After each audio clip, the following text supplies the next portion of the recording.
하나님이 사랑하사 우리에게 오셨네. 예언하신 약속대로 말씀이 육신되어 하늘 영광 버리시고 이 땅으로 오셨네.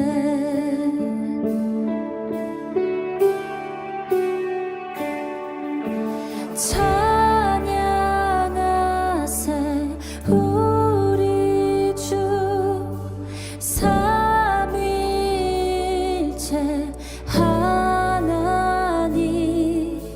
지극히 높으신 주 영원토록 찬양합니다.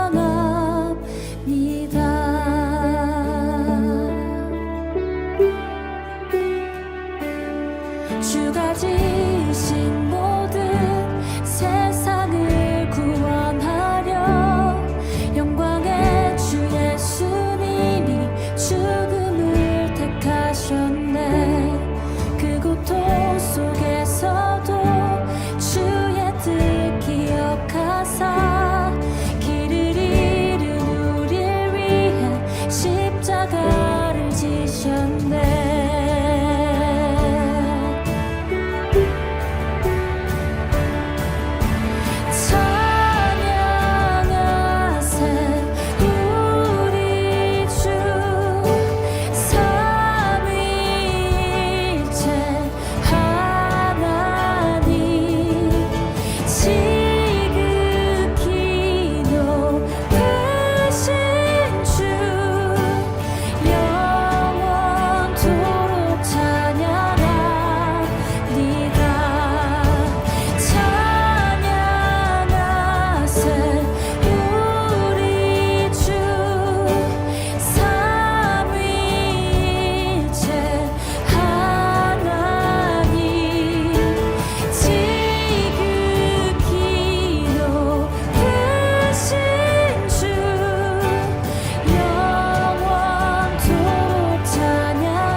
부활하신 그 아침 닫힌 무덤 열리고 죽임당한 어린 양 죽음을 이기셨네. 생명의 길 되시는 그리스도를 통해 아버지께 오는 자 모두 회복되리라. 주가 세우신 교회 성령이 이끄시네. 영원한 주의 복음 무너지지 않으리. 주의 보혈로 인해 나는 자유케 됐네. 예수의 사랑으로 새 생명을 얻었네.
찬양하세 우리 주 삼위일체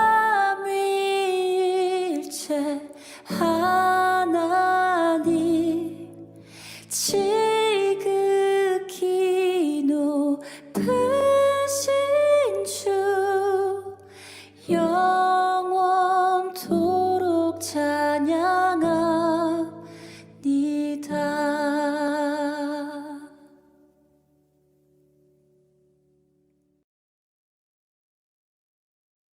하나님, 코로나를 없애주시고 모든 사람들이 건강하게 해주세요.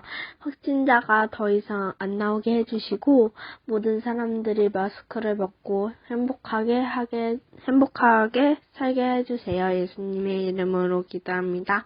아멘.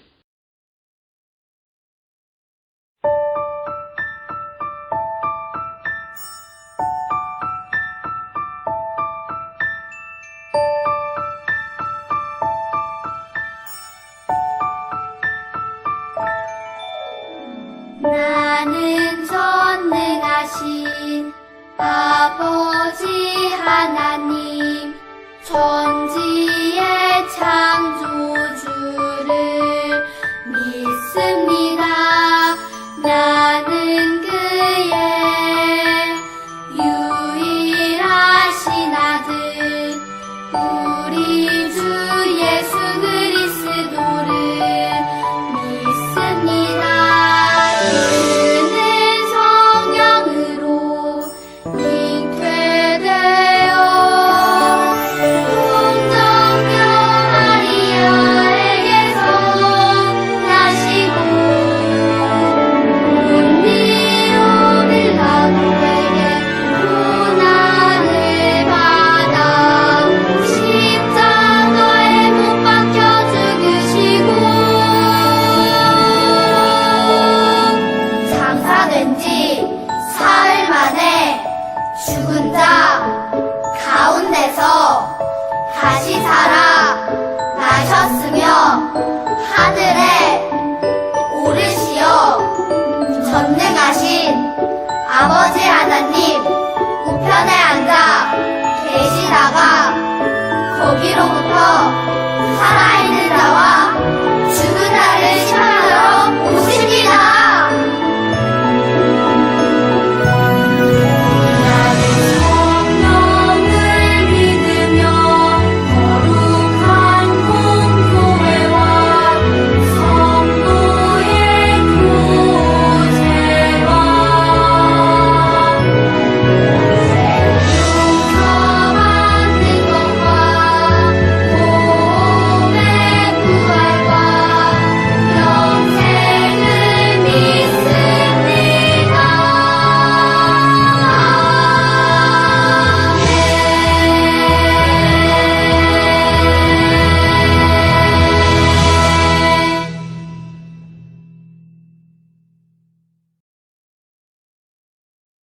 복음 20장 19절에서 23절 말씀.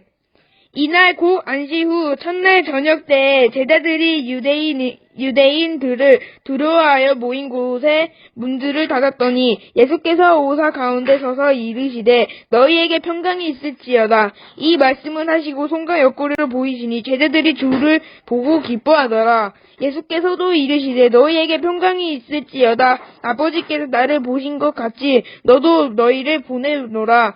이 말씀을 하시고 그들은 향하사 숨을 내쉬며 이르시되 성령을 받으라. 너희가 누구의 죄든지 사하여질 것이요 누구의 죄든지 그대로 두면 그대로 있으리라 하시니라. 아멘.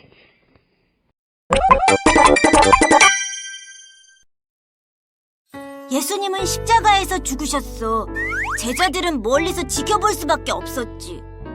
예수님, 우리의 왕이신 예수님이 죽으시다니. 제자들은 예수님을 죽인 자들을 피해 도망쳤어. 예수와 같이 있던 자들을 다 잡아들여라. 어쩌지? 피하자! 아리마대 요셉은 빌라도에게 예수님의 시신을 받아 자기 무덤에 장사 지냈지. 예수님이 죽으시다니. 안식일 후 예수님이 죽으신 지 3일 되는 날 막달라 마리아와 여자들이 무덤을 찾아갔어. 예수님, 그런데 무덤에 돌이 굴려져 있는 거야. 아니, 누가 돌을 굴렸지? 누가 예수님을 훔쳐간 거 아니야? 무덤 곁에는 흰 옷을 입은 천사가 있었지. 예수님은 살아나셨고 여기 안 계세요. 네? 예수님이 살아나셨다고요? 한편 제자들은 유대인들이 두려워 숨어 있었어.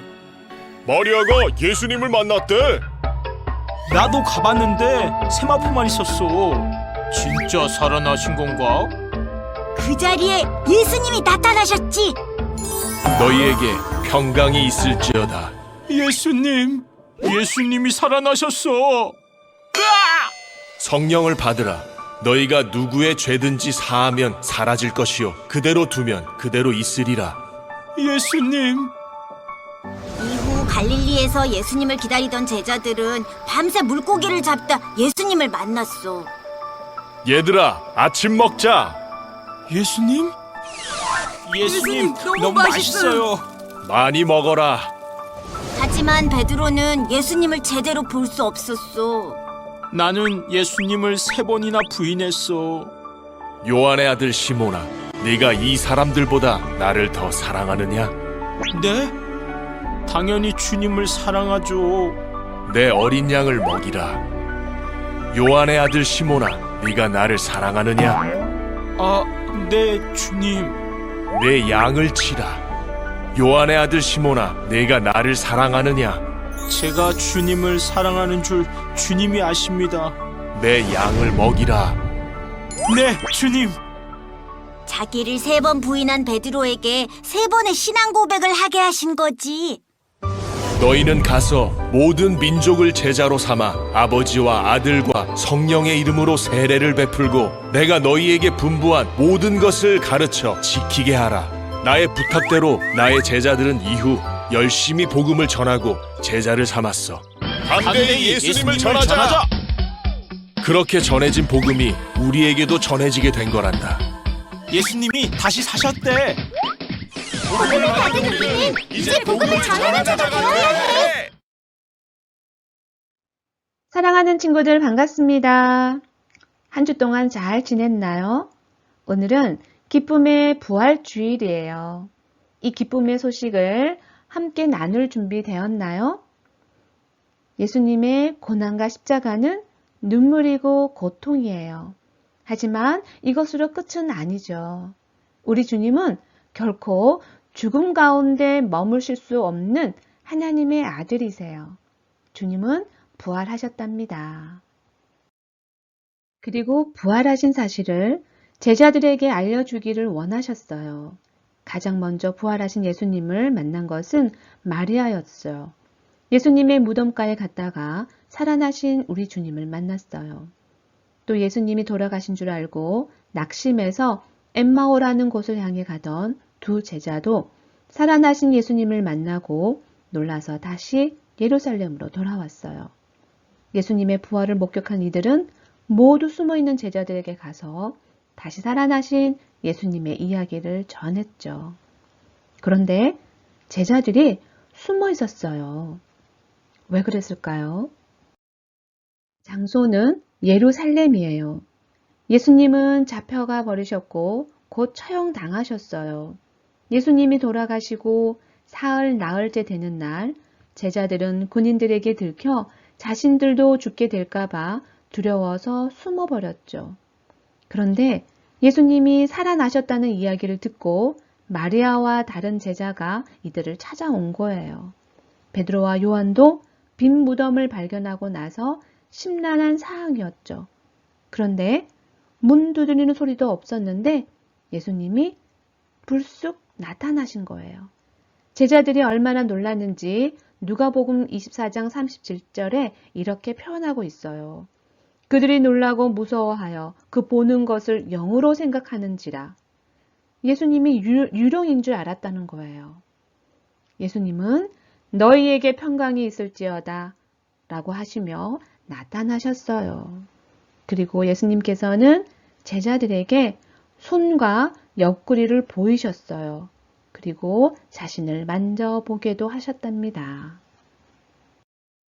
예수님께서는 자신이 살아나신 증거를 보여주신 거예요. 만약 예수님이 정말로 영으로 오신 거라면 뼈와 살이 있을 리 없죠. 만져질 리가 없어요. 하지만 우리 주님은 직접 못 박힌 손과 옆구리를 보여주시며 당신이 십자가에 달려 돌아가신 예수님이라는 것을 증명하셨어요.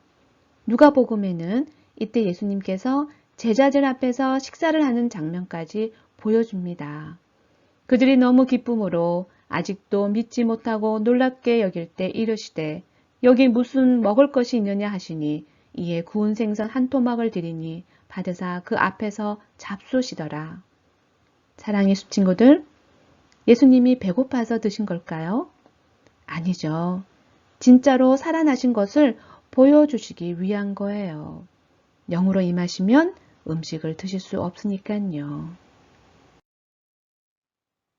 제자들이 다시 살아오신 예수님을 보고 기뻐했지만 아직도 어쩔 줄 모르는 마음을 아시고 주님은 이렇게 말씀하셨어요. 너희에게 평강이 있을지어다. 아버지께서 나를 보내신 것 같이 나도 너희를 보내노라. 그리고 성령을 받으라 라고 말씀하셨어요. 예수님께서 제자들을 찾아와 증거를 보여주시고 살아나신 것을 보여주신 데는 이유가 있었어요. 그건 바로 사명을 주시기 위함이었습니다. 예수님께서는 하나님의 영이신 성령을 받으라고 하셨어요. 그리고 하나님이 예수님을 보내신 것처럼 예수님도 제자들을 보낸다고 파송한다고 말씀하셨답니다. 예수님이 제자들을 만나 주신 것은 위로와 기쁨을 주기 위한 것도 있지만 살아나신 예수님을 만남으로써 제자들을 증인 삼으시기 위함이었어요. 살아계신 예수님을 만난 생생한 증인으로 제자들을 파송하기 위해서죠. 만약 예수님이 살아나신 것을 제자들이 직접 보지 못했다면 절대로 증인이 될 수 없었겠죠. 예수님께서 설명해 주시고 보여주지 않았다면 이 상황을 어떻게 이해할 수 있을까요? 심지어 그 자리에 함께 있지 않던 도마가 자기 손가락을 예수님의 못 박힌 곳에 넣어보지 않고서는 믿을 수 없다라고 말하자 예수님께서는 다시 오셨을 때 도마에게 손가락을 자기 손과 옆구리에 찔러보라고 그리고 믿음 없는 자가 되지 말고 믿음 있는 자가 되라고 말씀하셨어요. 우리 주님은 제자들에게 실제로 나타나셔서 한 사람 한 사람에게 살아나신 주님을 눈으로 보게 하시고 손으로 만져보게 하시고 음성도 듣고 마음을 열어주시고 깨닫게 해주신 거예요. 부활을 의심하지 못하도록 명확한 증거를 주신 거죠. 그리고 여기에 아주 특별한 선물을 받으라고 하셨어요. 바로 성령을 받으라고 하신 거죠. 성령이 아니시면 제자들은 용감하게 나가서 증인이 되지 못했을 거예요. 성령이 충만해서 함께 하시니 든든하게 용감하게 나아갈 수 있게 된 거죠. 사랑의 숲친구들, 다시 살아나신 주님은 못 박힌 손과 발을 보여주시며 말씀하십니다. 바로 나다. 너를 위해 십자가에 못 박힌 예수다. 나는 죽지 않고 다시 살아났다. 이렇게요. 그리고 믿음 없는 자가 되지 말고 믿음 있는 자가 되라고 말씀하십니다. 성령을 받고 믿음 없는 자리에 있던 제자들은 부활의 주님을 만난 뒤 새로워졌어요. 그리고 담대히 나아가 주님을 전했고 부활 신앙을 전하기 위해 목숨도 아까워하지 않았어요.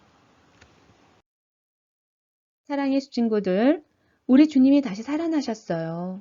많은 이들이 이렇게 말하죠. 죽은 사람이 살아나다니 그게 말이나 되는 소린가? 로마 군인들은 예수님의 시체가 없어진 것을 보고도 믿지 않았고 예수님을 죽이려고 망설였던 대제사장을 비롯한 종교 지도자들은 예수님의 제자들이 그 시체를 빼돌리고 예수님이 살아나셨다고 거짓말을 하고 다닌다고 모함까지 했어요. 그리고 오늘날도 수많은 사람이 죽은 사람이 어떻게 살아나? 예수님이 성자인 건 맞지만 죽었다가 살아나는 것은 믿을 수 없어 라고 말하면서 무덤 권세를 모두 이기시고 다시 사신 예수님을 인정하지 않을 때가 있어요. 우리는 믿음 없는 사람이 아니라 믿음 있는 사람으로 드러나길 원합니다. 우리 주님께서는 부활하신 몸을 보여주시고 우리가 부활신앙을 가지고 살아가도록 축복하셨어요. 성령을 받고 하나님이 주시는 힘으로 부활의 증인된 삶을 살아가라고 하신 거죠. 어떤 일이 있어도 주님을 향한 믿음을 잃어버리지 않길 바랍니다. 담대하게 우리 주님이 살아계신 것과 부활의 주님이심을 증거하며 살아가기를 바랍니다. 기도하겠습니다. 사랑의 아버지 하나님, 믿음 없는 우리에게 찾아오셔서 손과 발과 옆구리를 보여주셔서 감사드립니다. 예수님 앞에 부활신앙을 가지고 담대하게 주님을 증거하며 살아갈 수 있도록 함께 해 주세요. 예수님의 이름으로 기도드립니다. 아멘.